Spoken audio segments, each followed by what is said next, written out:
So I'm talking to Shirley cordes-rogozinsky, who is a really magical artist. You know, that's all I can say. That's what I can say. Living, working in Alberta, in Canada. Right now she has a studio in Edmonton, although she was born and I guess brought up on a farm near Rosetown, Saskatchewan. So her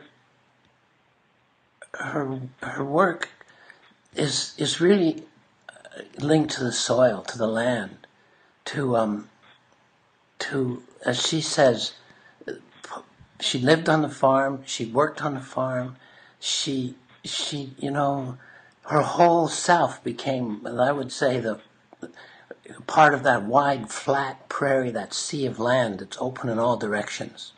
And much as she mentions that she had a nomadic sort of transient life until she finally settled down near Edmonton,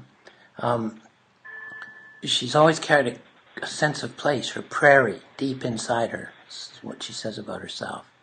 So when I look at your work, Shirley, I find it exciting and I find it tranquil at the same time. I don't know how you do that.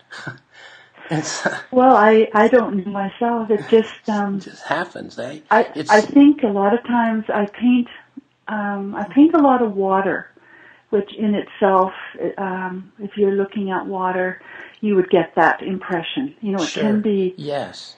exciting, and although I call my work, it's abstracted landscape, I tend to be going more in the direction of abstraction as I progress, but nature is always in there, and I think people identify with that part of it. For sure. And then it lets their imagination go from there. Yeah, that's right. I get this love. You talk about your love of maps, of looking down on surfaces, like an aerial view. I can really understand that, traveling in my imagination over landscapes.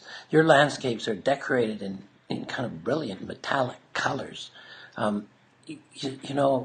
It's almost as if I were traveling in a new territory. That's a wonderful for me to hear that. When I travel on a plane, I cannot get enough of it. I have my face glued to the window. Yeah. And I literally am trying to remember, the way the water is flowing and the shapes of the land and the colors. Really? And then I look beyond the horizon line and try to think, well, what's out there, and can I include that in the painting in a way, on a two-dimensional surface? And I think that's where the act of creativity comes in. Sure. Well, you get these. I like the idea of you looking out the window in a plane. I've done that many times, and what I get looking at your paintings is they're like the sort of floating magical worlds. But still they're utterly safe and peaceful. I wish my favorite cafe were decorated with this stuff of yours. It takes me out of this noisy, busy place. In your home. It's like a road to enchantment. The word is enchanting, really, a chant, a song, compelling magic. That's the way I see it. Actually, I have a painting named Enchantment. Really? So, yes, it's it's nice that you're interpreting it like that, that you're getting that from it. It's always a pleasure to hear a viewer's interpretation of your work. Sure. I love to sit back and listen, and I have an art opening or something, and if they don't know who I am, right. and I'm just kind of wandering around the gallery and I'm just listening to the comments and seeing. That's fun, yeah. Yeah, if they're, you have an idea when you start a painting, and it goes, it can go beyond your original idea, but you're also always wondering what the viewer sees in it. Are they, getting some of what your initial interpretation was? So, it's interesting. Fair enough. How did you get started painting? Where did you start when you were young? What happened?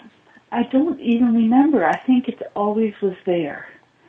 I remember in public school when we actually had art classes, and I just had ability then. It was natural, and of course, as I got older and went to art school and then life experiences, it just focused it more.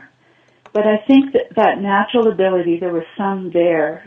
Because I don't know when it started. Sure. I just, people that always asked me, I could draw, and they would ask me to, do different drawings for them or make signs for them or whatever. Grade 6 camp, they asked me to do the poster to represent our cabin. Sure. So things like that. That ability has been there. Wow. But, of course, I had to make it better. Of course, yeah. By going to school and learning how to see. I think that's what art school teaches you, is learning how to see.